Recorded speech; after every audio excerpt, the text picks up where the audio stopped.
The 2007 flood in Jakarta and surrounding areas of Indonesia caused widespread damage as well as loss of life.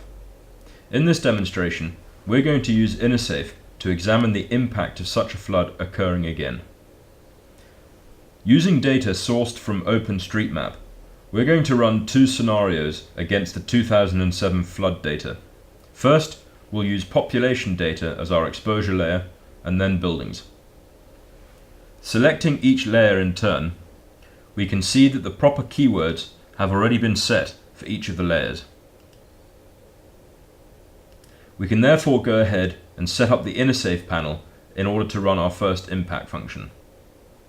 Hide the buildings layer and ensure that the question panel now reads, in the event of a flood similar to the 2007 Jakarta event, how many people might need evacuation?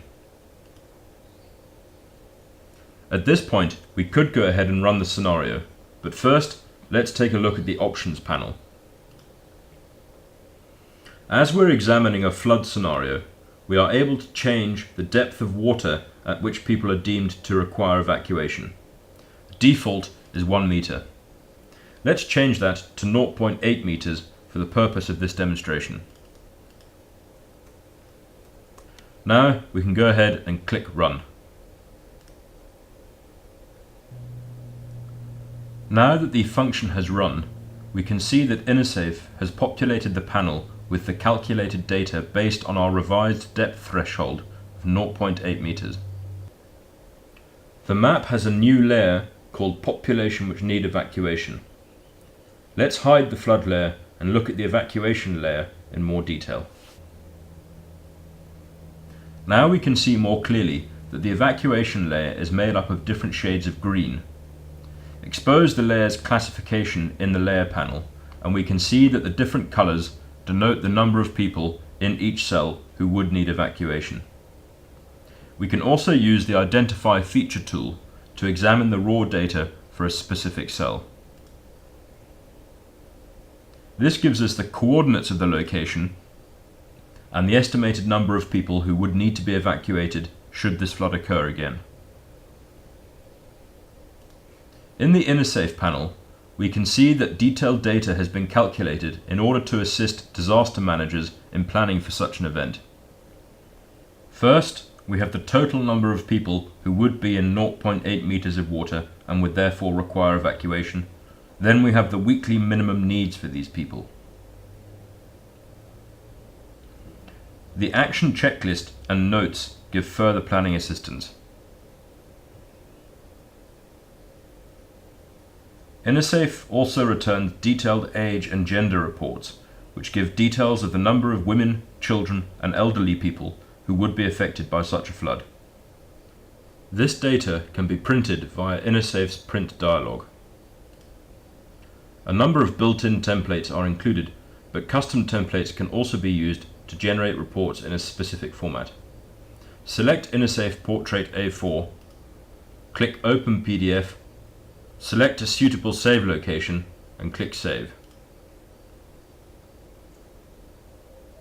InaSAFE generates two files, one with a map detailing the affected regions, the other with the breakdown of data.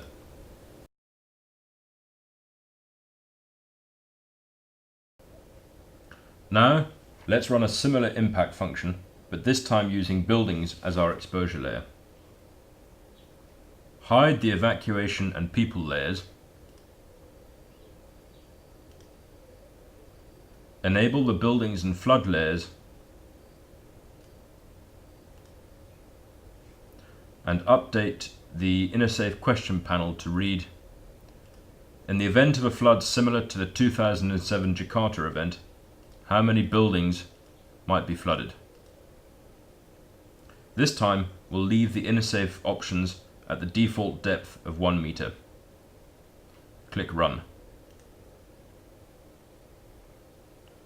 Now we can see that the data returned by InaSAFE gives details of the number of buildings which would be flooded, as well as the different types of buildings. As you can see, this includes critical infrastructure such as hospitals, police stations, and fire stations. The map shows buildings in red and green, those which would be inundated and those which would not, given a threshold depth of 1 metre. Remove the flood layer to get a more clear picture and use the Identify Feature tool to examine the data for a few buildings.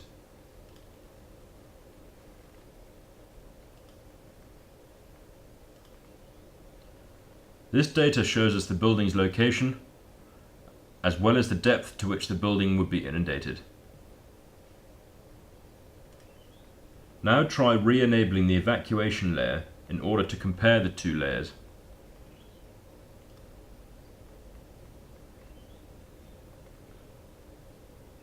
For more training videos and further details about InaSAFE, please go to www.inasafe.org.